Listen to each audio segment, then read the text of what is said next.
Welcome to Discussions with Dianna, brought to you by the Publishing Club of Laguna Woods. I am your host, Dianna Bolin. Today's guest is Roxanne Kind. And I am so pleased to have you, Roxanne, because I love your book. Oh, thank you so much. It's great. Thank you so much. Yeah, so we're just going to talk about how this book got written for starts. It got written because I lost my parents. Mm-hmm. And I said, I have to remember them. You forget things. And Mm-hmm. I said, I have to write about my mother. Now, this book says it's a historical fiction. It doesn't say it's based on anybody, but almost every single character in this book is based on somebody I love and lost. Mm-hmm. And so I started writing it, and it just started to come out, and there's so many things I don't know about what really happened, so I had to make it up. But everything that I made up, I also studied what was happening at the time, especially with, children and mm-hmm. orphans and whatever, and, the right of the child was just emerging. Mm-hmm. So everything is backed up by what I researched. Mm-hmm. And I also know Chile. I've been to Chile. It's my mother's country, and my mother is the central character, Lilia. Lilia, and yes. My father is Enzo, mm-hmm. who comes later, and he's not so much of a hero, but, we all have our, no one's perfect. Yes. But he was a lot that way, but it is historical, and I did make some changes. Mm-hmm. And if I can interrupt, so please. Enzo was a strikingly handsome man. Yes, he was, and my mother was not. Mm-hmm. He was just, I remember going places with him, and women would flirt with him, and my mom be in the background very upset, but she was used to it, and she was so much a lady that she never said anything, but he was that kind of magnetism mm-hmm. guy, and my mother was brilliant. She was definitely some kind of savant. She played Chopin. I played the piano. I could never get to that level, never. Mm-hmm. And she was brilliant in so many ways. She was also the painter, and she doesn't know this because she's passed away, but she painted this cover. Oh my goodness. It's part of a larger painting, and I had the designer, cut the painting up how he thought it was, because it is Chile. She mm-hmm. always painted landscapes of Chile, and I asked her to put Lilia in the middle there because there is something in the book that she wades into the water, into the river. I recall it. So this is her artwork, and really this whole book is because of her and my loneliness for her. Yes, and she was also, your character in the book is also a great pianist. She's a great pianist. Yes. That was her number one art. This is her number two art. Mm-hmm. She was magnificent. Yes, yeah. Oh, it was really, and it does, now that I know this was to honor your mother, I think it should be named after your mother, the book. Thank you, thank you. So, well, maybe the next printing or something it'll be, because there were so many things about this book that I really liked. I could tell that I didn't know at the time in reading it what it was about your characters that gave them so much depth. But I was aware that I wanted to read more and more about each character because I felt like I was getting to know them. And sometimes an author will just kind of skip along the surface, and it really felt like there was deep knowing about the people in the book. Yes, mm-hmm. yes, and they come from all over the world. Yes. My father came from Italy, and Jacob Liebeskind is really Jacob Kind, who's my father-in-law. Kind, get the name, and he escaped Romania from the Nazis, mm-hmm. and he did lose family, and he is that character, but of course I changed him as well. Yes. But there are things in there, like the scene about the Gothic line where Enzo is caught behind it because he gets lost, and he has like a troop with him.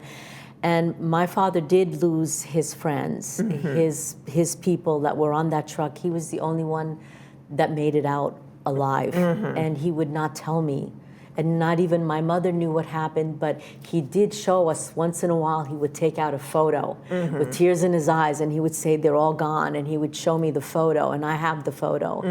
And it was like sacrilege to him. So I had to make up that part of the story. I don't know if it happened, but something in this process of writing, I feel like I almost hit some truths, and I'll never know. It felt that way to me. I will never know. I kind of imagined it, and I think something in the universe or something just let me privy to it, because there were so many things that played out that were like in my mind, but it was like I wasn't there. I was actually seeing every single image.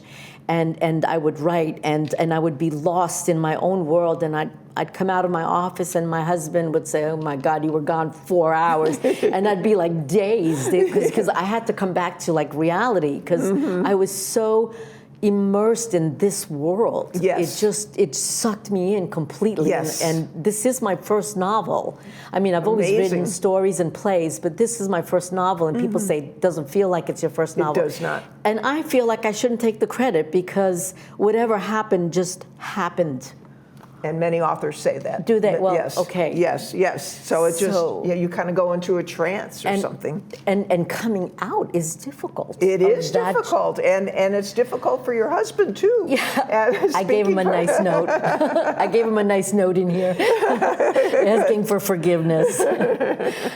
Yeah, because I mean, my husband writes, and it's the same thing. It's like, is it? Where is he? He's right in the next room. Doesn't he's feel gone. that way. Yeah, he's gone. Yes, yes, and also this book occurs in South America. Yes. And I actually, in preparing for the show, went and did some homework about what is South America. And I mean, I know what it is, but I really didn't understand that Chile and Argentina were neighbors with a very long border. I think one of the 4th longest borders in the world. And it's all the Andes, one of the most shockingly beautiful mountain ranges you can imagine. Yes. So you traveled to both countries? Yes, I did. And anything you want to share about those travels, how it was? The travels, when I went to Argentina, I went alone, which was weird, because I also had many like weird feelings about things. Say more about that. I wanted to say that, in the book, Enzo and Lilia meet on a train that once existed between Buenos Aires and Santiago. They met on that train. I mean, this is the reason why I'm here. And I went and I looked out my hotel window, and I saw something, because I had a high floor, and I saw something that looked like a train station. So, I didn't even unpack. I ran out there to look for it, and it was a mall, and it had the most beautiful stores in it, like maybe you'd see in Hollywood or something, Prada and, those kinds of stores. And I was shocked, because you look at the ceilings, and there's a cupola, and there's paintings like it's very Italianesque. They call Buenos Aires the Paris of South America. So, and then I went on another trip, because I was by myself, and I went up the Rio de la Plata, which is also mentioned in the book, and somewhere one of the Americans asked our tour guide, I need a great place to buy a really nice gift. And so he sends him to the mall that I discovered the day before.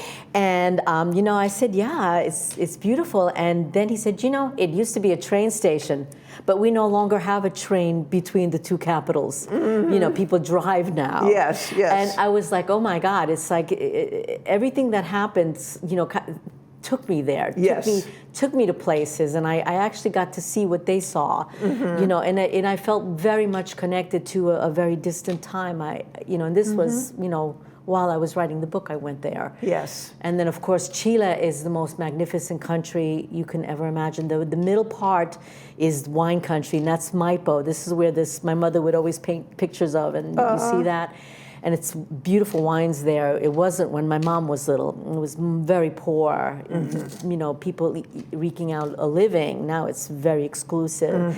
And then I went to the south, which is like Norway with the fjords, and you can't go by there by car because it's only islands. And there's no bridges, and it's very cold. It's close to the Antarctica. And then you go to Antofagasta in the north, and it's barren, dry. You know, it's the driest desert in the world, even drier than the Sahara. Wow. People do not believe me, but look it up. I believe you. And once in a while it blooms, just like our California deserts do. And when it blooms, the Atacama Desert is magnificent, and I wish people would Google that to see its magnificence. Will you spell that, please? Atacama, A-T-A-C-A-M-A, the Atacama Desert. Yes, because in order to Google it, I need to spell it. And the ocean on one side. I mean, Chile is only at the widest part 100 miles wide and 3,000 miles. So you get all of the weather, and you get ocean and mountain. It is a romantic, beautiful place. I want to visit. I hope you do. Yes, yes. Yeah. Now you have other characters in the book. You have a nun, Agatha. Agatha. Yes. And then you also have, well, we talked about Jacob, and then a woman who is a social worker. Senora Alvarez. Yes. Now, all my mother remembers about her social worker, because these events did happen, and I know so little. Wait, well, let's fill it in. Your mother was an orphan. My mother is Lilia. She was abandoned, and the first 2 pages of the book is the abandonment. Of course, my mother couldn't tell me anything about that because she was abandoned at birth, probably at birth. We don't even know. So this is my fiction, and I imagined how it would happen, and that's where it starts. Yes. And then she told me she was at a convent, but she really didn't remember them, but she remembered that they were nuns. That's all she remembers. And then there was a social worker that sent her to Maipo Valley and to poor farmers. And when the social worker found her in such dire conditions, and you know, other things in there are also made up because I don't know about her. All I know is that my mother was very displeased that she was plucked out of the only family she really knew into a better place with very wealthy parents who gave her an education. She went away to school. They're like England. They put the rich kids put their kids in sleepaway school, and that's where she discovered the piano. And the rest is history. But she's so grateful of these elderly people because they really didn't raise her. It was the school mostly, and some of the maids they had. They were very old. Yeah. And they could. It wasn't like today that you can't adopt. You know, they were glad to have someone take a child. Yes. She's so grateful because they gave her the education. And she, like I said before, is a brilliant woman. Very brilliant and gifted. And imagine if she never had that education. Yes. And maybe she would be one of those servants, because they're very class-oriented there. Oh, yes, and that was the other thing that was very moving, was the degree of class separation and even almost disdain for people from a different class. Yes, yes, and the class is very white, very European. And my mom never, she's very Spanish looking like I am, but I found out through my DNA that I am 14% native, so that's from my mother's side, definitely not from my father's. So we are, Spanish and Portuguese and Native American from my mom's side. Oh, neat. Because the Spanish did mingle, and there was, There was a lot of mingling. I mean, more than we want to think. So, the rest of me is European, but that 14% is Native. And me being an immigrant to this country, because I lived in Italy, my father sent us there, and then I came to this country, it's my third language. I never felt like I really belonged because, I had to get my citizenship at 18. I had to do lots of things. And then to find out that I have blood that is native, because the people from South America all come from North America. They all come from the Bering Strait. So it's one bloodline. It doesn't matter, Inca, Mayan, Cherokee. We are all Native Americans. Yes. And to find out that I belong someplace. Yeah. My country, because I really don't have another country. This is it, and I'm naturalized. I was very proud. I was going to say, I Very feel proud. a sense of pride in listening to you talk about this. Yes, because I was always the immigrant. I mean, I'm the one that didn't speak English. I had all those experiences, as an immigrant child. And when my father, mother, and I would go to like Gimbel's back in New York, and my father would be speaking in Italian, and my mother would be speaking in Spanish, and I'd be answering in English, and we would get dirty looks. Like, who are these people? That, what the hell are they talking? And I always felt like I didn't belong, even though I love this country. Yes. But yes. now I feel I belong. I am so glad, because I'm happier here. Yes. Yes. Well, and that brings me to the use of the word gaucha. Is that I say it right? Gaucho. Yes. And if you could tell our audience. The Chileans don't pronounce the G. They say almost like a W. They call it like huacha. And it's almost an Indian word. And they use the word Indian, so it's not derogatory. And it just means that you are like a nobody, like, one of these kind of loose dogs. It's very, very insulting, and she had to figure out what that word meant. And it was always said in an insulting way. Always. And because she was adopted, she carried the sins of her family, because that's how they would look at you if you were an abandoned child. Yes. Because your mother must have been a whore, because whores gave away their children, or you were a product of incest, and it really isn't true. And that's why who I put the parents are in that second page when the abandonment is done. Yes. It's not really a mother and father, as you know. I don't want to give it away. Yes. But because it isn't, a lot did happen, yes, but it was really other incidences also. Yes. And also poverty, because Chile was extremely poor at that time. Yes, and I remember the depictions of that poverty in your book. And again, I thought, wow, this is great. Depictions of poverty, depictions of Nazi atrocities, depictions of war trauma, depictions of cruelty between people that didn't have to be. And it wasn't, and it was done so well. I mean, it was just like, again, I felt I was there and learning something. Even though I know about war trauma, I mean, it's good to read fiction that makes it real. Because many Nazis did come, and many Jews came, and before the Nazis, it was already pretty German. There was a lot of German population in southern Chile, believe it or not. It was conquered by the Spanish and blah, blah, blah. But there was also, before even the war, there was a German, and then, of course, a lot came. They came to Argentina, they came to Ecuador, they came everywhere to escape, and I put a little bit of that in there, and then I put what happens when a Jewish person was there, because you covered so much. I mean, it was like multicultural. It was 20 years. I put 20 years in this little book. So, in that time, and it ends in 1949. Yes, and it was right after the Depression, I think, that eventually, when Lilia was born, I think, or thereabouts. Yeah, I talk about that, and about the wealth of nations or whatever, and what was happening, because places like Chile got hit also, because they couldn't sell their saltpeter to other countries, and they were hurt. They couldn't sell their wares. They were hurt again. Yes, but the Chilean people, and I don't say it because it's my bloodline, because I hardly know them. I only visited Chile. I'm really Italian. I lived in Italy. I grew up in an Italian Jewish neighborhood and an Irish neighborhood. So I really don't know them. But when I went to Chile, the warmth that came through, which even warmer than the Italians, and the Italians are warm, but they want to help you. Italians do too, but they're like, it's just people of the earth. I don't even know how to explain it. Yes.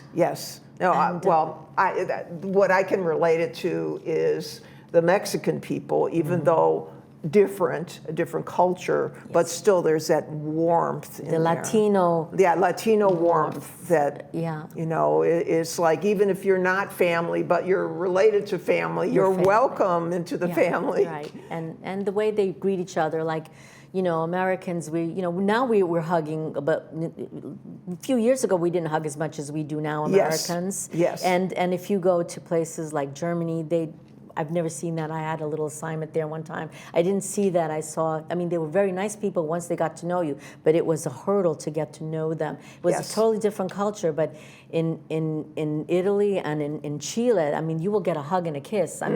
You kiss both sides of the cheek, and I warned my husband when he went to visit Italy, I said, you're going to get attacked. And I said, just smile and go left cheek first, right cheek second. You're fine. But, I remember that.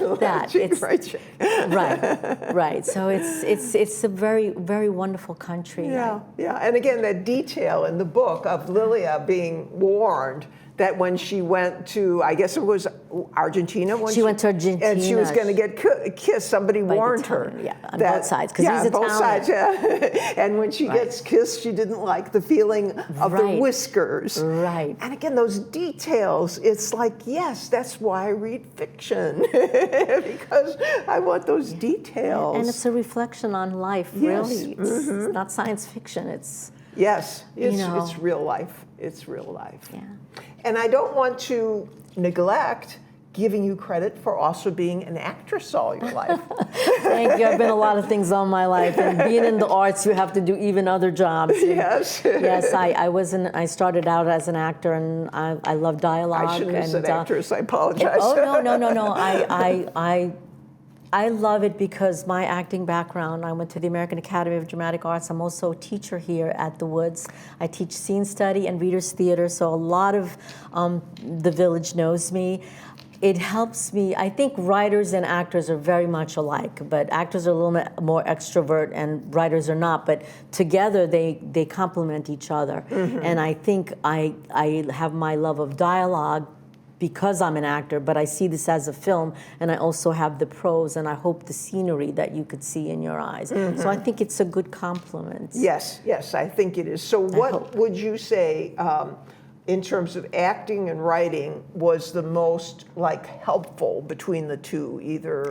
Helpful between the two. As a writer, I've been mostly an actor all my life, even though I've had to do other jobs to make a living. I've been an actor, I think, since I was 4. And my mom directed a play in Italy. But anyway, I've been an actor forever, and I have freedom of emotion. It took me a long time. I tell my students, when you put on a characters and you figure out their emotional state, you can just put it on. You can put it on like I put on a dress. Yes. And you can take it off. Even though I'm method, I can do that because of so many years of emotion. And I think this book is run on emotion. It's a story, but it's emotion. And I think that's the actor in me. Yes. Because there's always something here, and I feel it, and I'm not normal like other people that we push it down or stiff upper lip. I don't do that because I've been trained. Because this is my canvas. So now this is my canvas. Yes, so and that's probably again why I like the book, because it was authentic emotionally. Oh my God, I'm going to have such a big head. Well, it was though. It's very fun. It was very fun to read, and I'm glad I have a copy. That's not why I'm praising it. I get copies of books all the time, but I'm going to read it again because I was reading it more for, we're going to talk on the show. What's this book about? But I was like, oh my goodness, toward the end, I didn't want to put it down. And I was thank you. Wow, so. Well, thank you. And thank you for coming that night to the Theater Guild for the show. I presented my students, and I had a little time left, and I read the first chapter, and that's how you and I met. Yes, so thank you for that. Thank you for coming to the theater. Yes, well, happy to.